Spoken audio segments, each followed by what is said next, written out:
Assalamualaikum warahmatullahi wabarakatuh.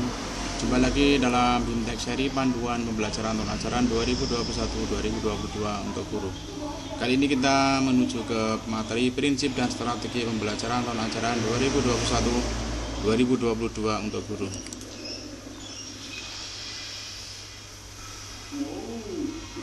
Konsep pengelolaan pembelajaran tahun ajaran 2021-2022. Pandemi COVID-19 telah mengubah pola interaksi dan kebiasaan masyarakat.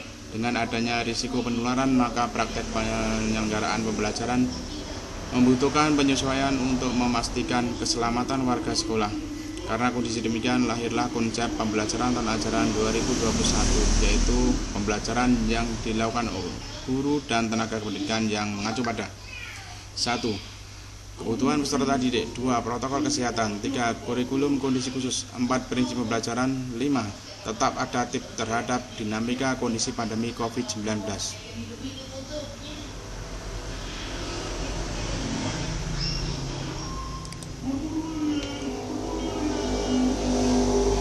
Prinsip-prinsip pembelajaran tahun ajaran 2021-2022. Prinsip pembelajaran diberlakukan sebagai pedoman dalam merencanakan, melakukan, dan mengembangkan pembelajaran tahun ajaran 2021-2022 pada masa pandemi COVID-19.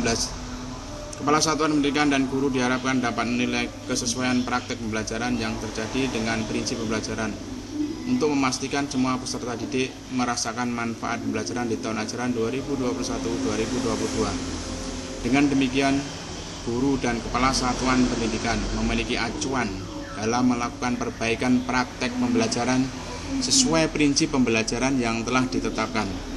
Selain itu, prinsip pembelajaran membantu guru memilih strategi pembelajaran yang tepat yang sesuai dengan prinsip pembelajaran. Berikut ini adalah prinsip-prinsip yang perlu menjadi landasan pembelajaran tahun ajaran 2021-2022. 1. Siklus pembelajaran.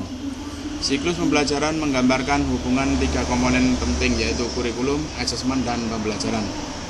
Keselarasan antara tiga komponen tersebut akan menggerakkan pembelajaran untuk memastikan pencapaian kompetensi oleh peserta didik. Setiap kepala satuan pendidikan dan guru mempunyai peran penting menjamin keselarasan ketiga komponen tersebut. Kurikulum sebagai seperangkat tujuan pembelajaran menjadi acuan dalam menetapkan proses asesmen dan proses belajar. Proses asesmen dan proses belajar berinteraksi timbal balik. Tujuan dan jenis asesmen menjadi dasar dalam merancang pembelajaran.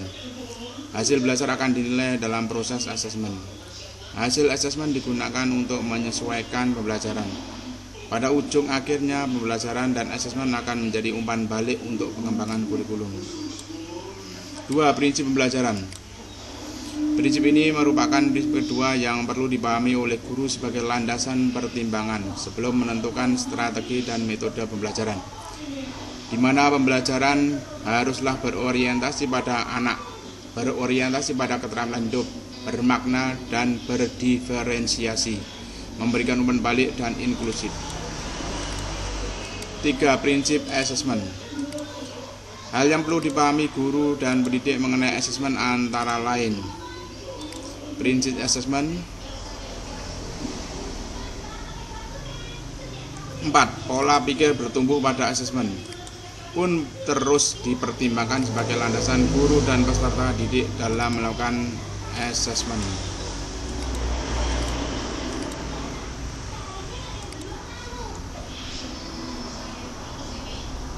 Pilihan strategi pembelajaran tahun ajaran 2021-2022. Sesuai dengan SKP 4 Menteri, orang tua atau wali diberi kebebasan untuk memilih apakah menyetujui peserta didik untuk melakukan pembelajaran tatap muka PTM terbatas atau tetap melanjutkan pembelajaran secara jarak jauh. Jika semua orang tua mengizinkan peserta didiknya mengikuti PTM terbatas, kepala satuan pendidikan menentukan strategi pembelajaran campuran. Sebaliknya, jika ada orang tua atau wali yang tidak mengizinkan peserta didik mengikuti PTM terbatas, kepala satuan pendidikan menyediakan pilihan pembelajaran jarak jauh bagi peserta didik tersebut.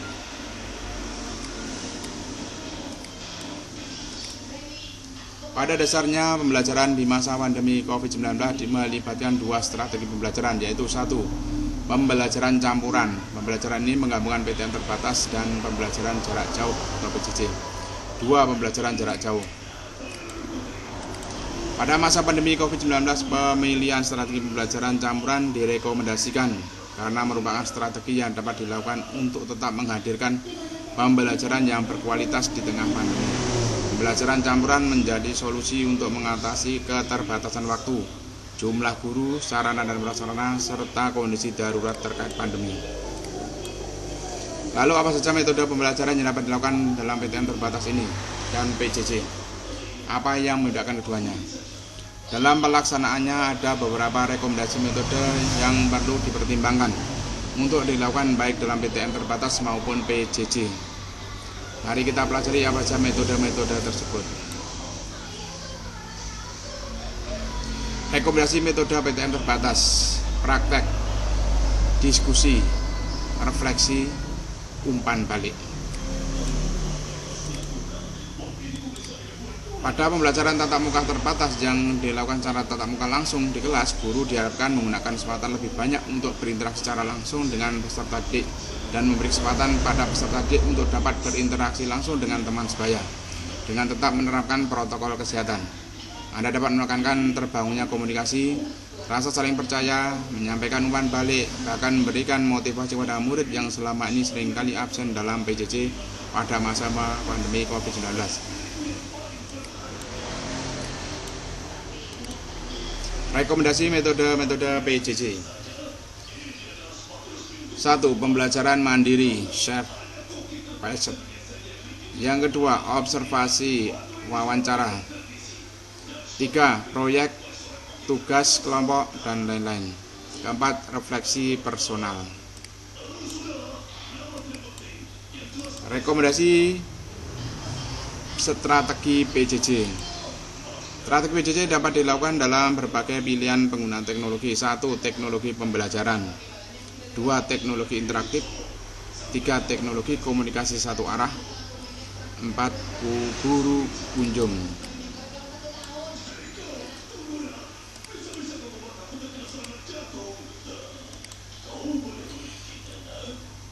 Dalam menjalankan strategi pembelajaran, baik strategi pembelajaran campuran maupun strategi PJJ, akan sangat membantu jika Bapak dan Ibu guru dapat memahami dan menerapkan pola belajar sinkron dan asinkron.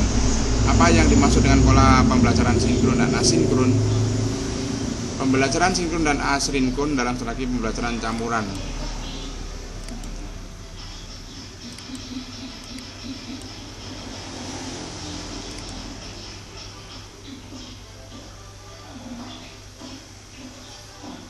Memahami alur pembelajaran tahun ajaran 2021-2022. Pada aktivitas ini kita akan lebih jauh menggali pemahaman mengenai alur pembelajaran tahun ajaran 2021-2022 sebagai sebuah kenormalan baru dalam pembelajaran yang memungkinkan guru dan peserta didik untuk tetap produktif melakukan pembelajaran dengan tetap mengutamakan kesehatan dan keselamatan. Alur pembelajaran di masa pandemi COVID-19 seperti yang terlihat dalam bagan asesmen diagnosis, orientasi belajar dan psikososial, terdiri dari pembelajaran tatap muka PTM terbatas dan pembelajaran jarak jauh. Kemudian terjadi asesmen formatif dan refleksi.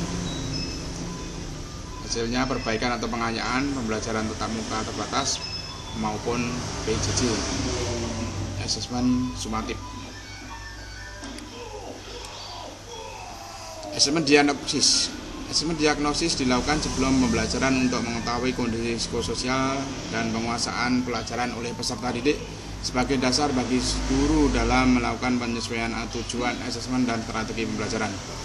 Asesmen diagnosis disarankan dilakukan dalam bentuk sederhana, tidak berisiko dan tidak menentukan nilai akhir peserta didik. 2. Orientasi kesiapan dan psikososial. Ini merupakan sebuah upaya yang dilakukan oleh guru melalui sejumlah aktivitas yang bertujuan untuk membangun kesiapan psikososial peserta didik, menumbuhkan minat belajar dan memahami tujuan pembelajaran yang akan dicapai sehingga peserta didik siap melakukan pembelajaran. 3. Pembelajaran atau PTM PJJ.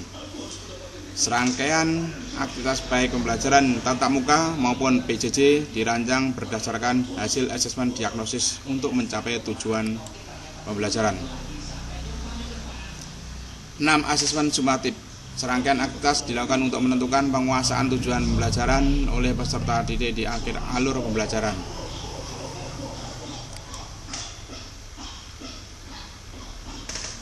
Kuis prinsip dan strategi pembelajaran tahun ajaran 2021-2022 untuk guru.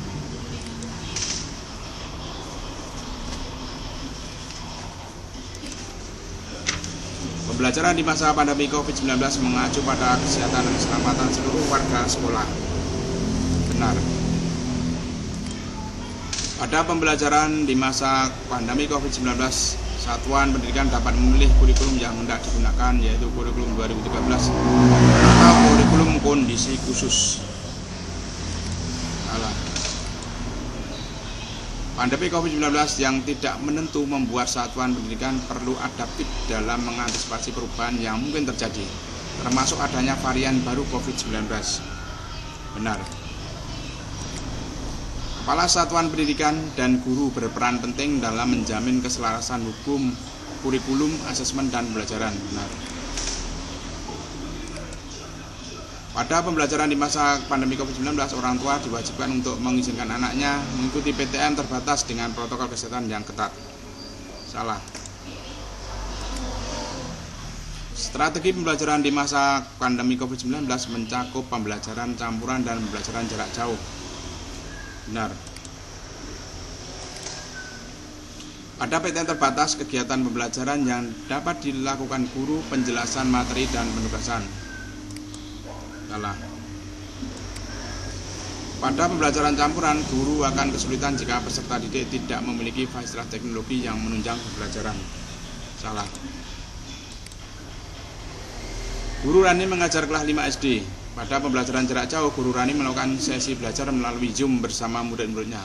Pola pembelajaran yang dilakukan guru Rani adalah PJJ asinkron. Salah. Langkah pertama yang dilakukan guru dalam merancang pembelajaran di masa pandemi COVID-19 ialah melakukan asesmen diagnosis dan orientasi kesiapan belajar serta psikososial peserta didik. Benar. Benar semua.